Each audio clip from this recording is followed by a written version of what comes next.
Everyone, it's Mrs. B, and I'm here for another mini lesson about things that you can write in your Learning at Home Together journal. The last time we were together, I went over what I was calling kind of a menu of choices of things that you could write about. I talked through each of these steps, and I told you about something from my own life when I'm home from school, something that's happened in my life that I could write about. And remember, the purpose of keeping these journals is so that someday, when we're much older, we can look back and we can remember what it was like to be a kid, or in my case, to be a grown-up during this moment in time. At the end of the time when we were together, I told you that the challenge I was going to give myself is I was going to choose to write a how-to.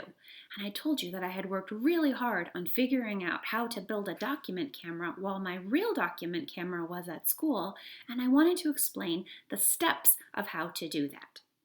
So after I closed that video, our last video, I thought, the next time we come together, I think it would probably be a good idea if I actually went over the steps of what you need to do if you're going to write a how-to story. So what we're going to do is a how-to journal entry. So what we're going to do today is I'm going to explain the steps of what you need to do to write a how-to so that you can say to yourself at the end of this, I know the steps to take to write a how-to. I'm going to show you the how-to writing that I did. We'll see if I included all of the steps that I'm going to teach you. And then I'm going to give you a challenge about what you could do with your how-to if you chose to do that last time, or what you could do for your writing today if it wasn't a how-to. Okay, you ready? So let's first of all take a look at, let's think about how to write a how-to. Now, the first step to writing how-to is you have to think about, first of all, what is it that you're going to write about, how to make something or how to do something. So you have to make that choice, make or do, okay? And then what you need to do is you need to think about the materials that you're going to need to either make that thing or to do that thing, okay? You need to think about the steps that you're going to take,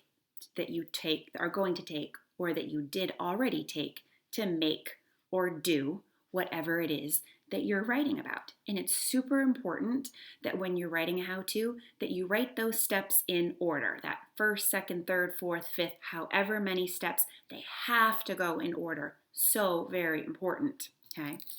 I think it's also really helpful when writing a how-to to include images. Those could be drawings or they could be photographs, but it's really helpful for people oftentimes to see what is it supposed to look like. Okay? This is something that I think is super important and really helpful. If you include helpful tips. So if you were making something, especially if it wasn't easy and it took you multiple times or tries to get it right, if you include some of those helpful tips for your reader, you might be able to save them some of the trouble or some of the unnecessary steps that you had to take. So ding, helpful tips, awesome to include. I also think it's really important when you're writing a how-to that you're thinking about all that you know about nonfiction text features. And you've been learning about those since you were really young. You need to think about labels, because those can be very important, especially with your images. You need to think about keywords. Are there some words that are unique just to that thing that you're trying to make or do? That's an interesting thing to think about. Sometimes you might need to explain some of those things a little bit more. Remember, we know that sometimes writers use bold words that they really want to pop out or stand out to their readers, and we make them in bold or we underline them. Okay? And again, diagrams can be really helpful, especially if you're keeping a handwritten journal. If you're doing a digital journal, you could definitely draw something digitally, or you could draw it on paper and then put it in there. There's so many possibilities, but diagrams, super helpful to get those images into your how-to. Okay. So what I'm going to do now is I'm going to show you the how-to that I wrote after our last session when we were together. And I want you to think, did Mrs. B include materials, steps, images, and any helpful tips?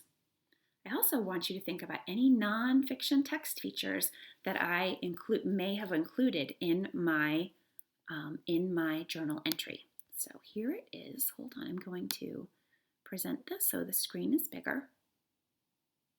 And what I'm going to do is I'm going to encourage you to just pause the video right now and then read this, or have someone in your family read it to you. Okay, writers. Let's go back. Actually, I hope you're readers and writers. Readers and writers, let's go back to my chart. Okay, get out of here.